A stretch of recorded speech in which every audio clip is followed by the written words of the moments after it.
김쌤입니다. 오늘은 마무리한다고 계속 말씀을 드렸는데 이제 2023년도 5월 기출문제 2교시 진행하겠습니다. 물류 기출문제 중에 마지막이 되겠죠. 물론 앞으로도 기출문제 여러분들 ERP 기출문제 할 때마다 죄송합니다. ERP 기출문제 할 때마다 계속 제가 설명을 드릴 거예요. 그래서 풀이는 계속 회계를 제외한 나머지 3과목, 회계는 저희가 진행을 안 하고 있거든요. 그래서 그 3개는 제가 올려드릴 거고요.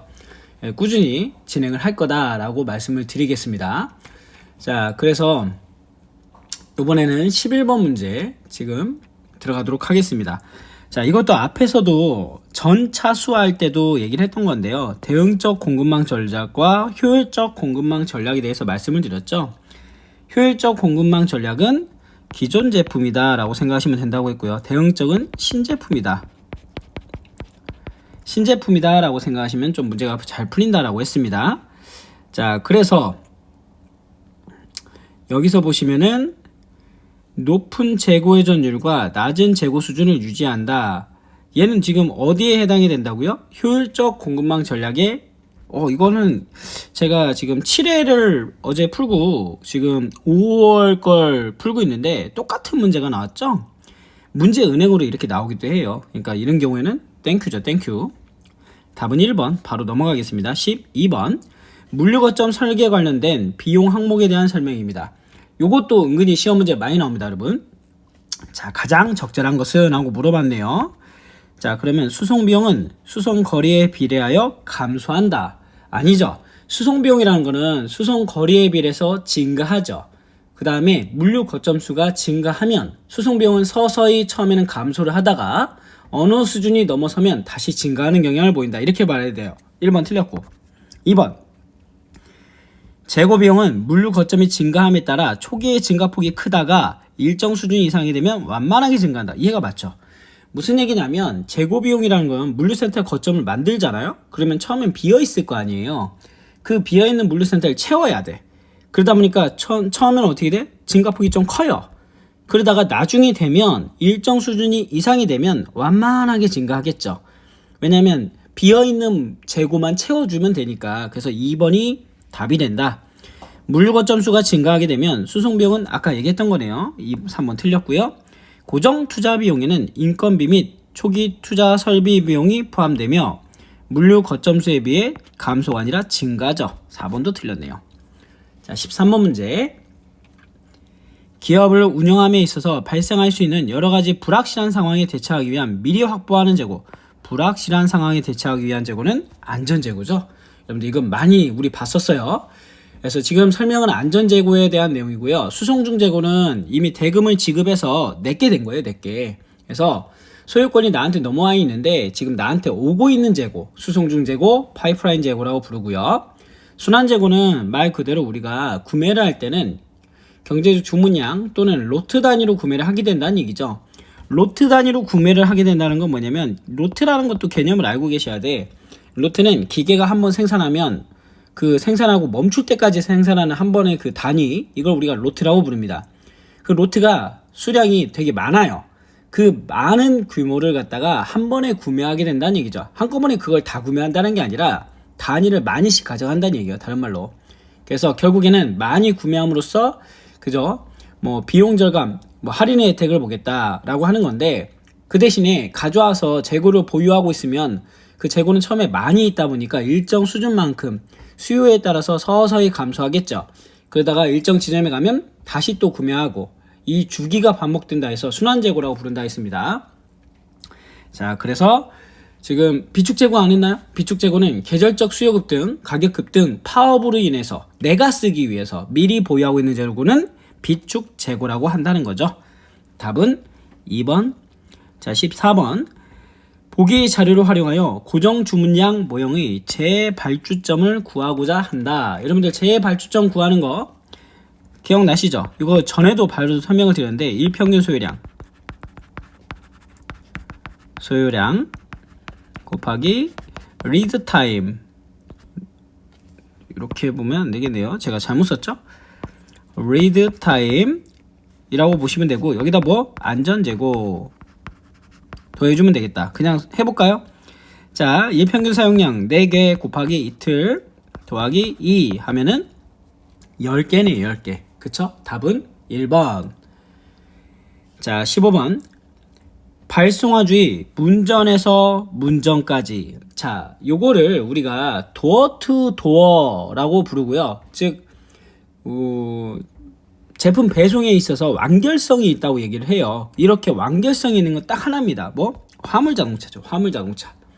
철도 운송은 화차를 이용하다 보니까 그 도어 투 도어 서비스가 안 돼요. 그래서 결국엔 누가 또 연결해 줘야 돼? 그죠? 화물자동차가 연결이 돼야 되는 거죠. 뭐 이런 것들을 나중에 보시면 뭐 피기백 방식 이렇게 부르기도 하거든요. 해상운수도 마찬가지죠. 해상운수도 마찬가지로 배를 타고 왔으면 거기서 그저 트럭으로 또 연결을 시켜줘야 되고, 그 다음에 항공기도 마찬가지예요. 항공기도 배를 타고 비행기를 타고 왔으면 또 철도라든가 아니면 트럭으로 또 연계성이 있어야 되겠죠. 도어 투 도어가 안 된다. 파이프라인은 말 그대로 송유관을 통해서 오는 건데 집 앞까지 오지가 않죠. 그래서 여기서 말하는 건 4번이다. 자, 16번. 창고관리 유의사항으로 적절하지 않은 것 하고 물어봤습니다. 출고가 잦은 자재는 출고장 또는 사용처에서 가까운 곳에 보관한다. 맞죠? 1번 잘 설명하고 있고요. 2번 운반 통로와 운반 거리를 가능한 짧게 해야 되겠죠. 적재의 수를 단축시킨다 까진 맞는데 여기 길게가 아니라 짧게. 2번이 잘못됐습니다. 자, 유효율이 있는 가변성 자재는 빠른 순서대로 선입선 줄이죠. 그 다음에 창고 공간의 효율성과 신속한 입구 출고를 위하여 운반 수단 방법을 개선하고 빠르트를 사용하여 우선 시간 경비를 절약한다. 얘도 맞아요. 자, 그 다음에 17번 화장품, 약, 서적. 자, 여러분들 서적 책이 나왔으면 이거 들어보셨죠? 도서 정가제라고. 도서 정가제야, 도서 정가제. 그래서 전국적인 시장성을 가진 품목이 판매자가 자기 판단으로 가격을 일정하게 결정을 해서 파는 거죠. 똑같게. 이걸 뭐라 부른다? 정가죠. 도서 정가제 생각하시면 돼요. 도서 정가제. 자, 그 다음에 18번 문제입니다. 18번 문제. 18번 문제는 8%의 할인율로 15일 동안 원래는 해줘야 되는데 더 해주겠다. 엑스트라니까 특인 기간이죠. 얼마를 더 해주겠다? 20일을 더 해줄게. 그래서 총 며칠? 35일의 할인을 해주겠다라는 겁니다. 원래는 며칠인데 그죠? 15일인데 이 얘기 하는 거죠. 답은 2번. 문제 쉽게 나왔네요. 19번 주식회사 KBC 뷰티에서 판매하는 스킬 화장품은 원가 구성 정보를 가지고 있다고 합니다. 제조 간접비를 구해봐라 라고 했는데 지금 여기서 뭘 줬어요? 판매 원가를 줬죠. 거꾸로 역산하라 이거예요. 역산. 자, 판매 원가는 써볼까요? 판매 원가라는 거는 뭐 더하기 뭐죠? 제조 원가 더하기 판관비죠. 제조 원가 더하기 판관비인데 이 제조 원가는 또 뭘로? 직접 제조 원가와 간접비로 나뉜다는 얘기죠. 이 직접 제조 원가는 또 뭘로? 재료비, 노무비, 경비가 된다는 얘기죠. 자, 그런데 여기서 지금 뭘 구하라는 게 뭐? 제조 간접비 얘를 구해보라는 거예요. 얘를. 자, 그러면 판매 원가가 주어졌죠. 판매 원가 7만원은. 자, 그러면 직접비 있나요? 그쵸. 직접비 이렇게 있네요. 31,000원 더하기 14,000원 더하기 8,000원 더하기 알파라고 볼까요? 알파 더하기 지금 판관비 12,000원인가요? 12,000원? 자, 그러면 얘네 다 더하면 얼마가 나온다? 얘네 다 더하면 그쵸, 65,000원 나와요. 65,000원.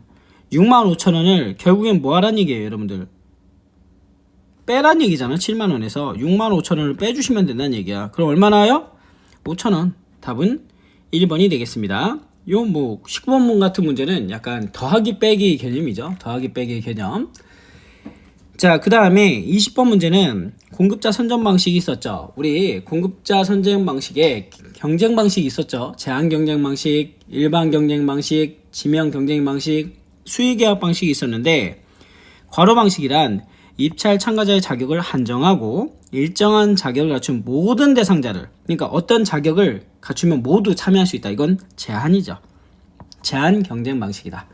자, 지명 경쟁 방식하고 헷갈리신 분이 있는데, 지명 경쟁 방식은 제한이 좀 많이 붙었다고 생각하시면 돼요. 그래서 공급업자로 적합한 자격을 가졌다고 인정하는 다수의 특정 업체에게 참가를 지명해서 경쟁 입찰하게 되는데, 긴급할 때, 긴급 입찰에 쓴다.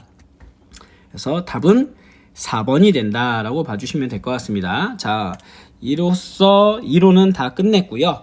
자, 실기 다음에 진행을 하면서 2023년도 5월 기출문제 실기까지 풀게 되면 물류 2급 기출문제 풀이는 마무리가 되겠습니다. 자, 그 다음부터는 이제 생산 2급 진행을 하도록 하겠습니다. 자, 수고하셨습니다.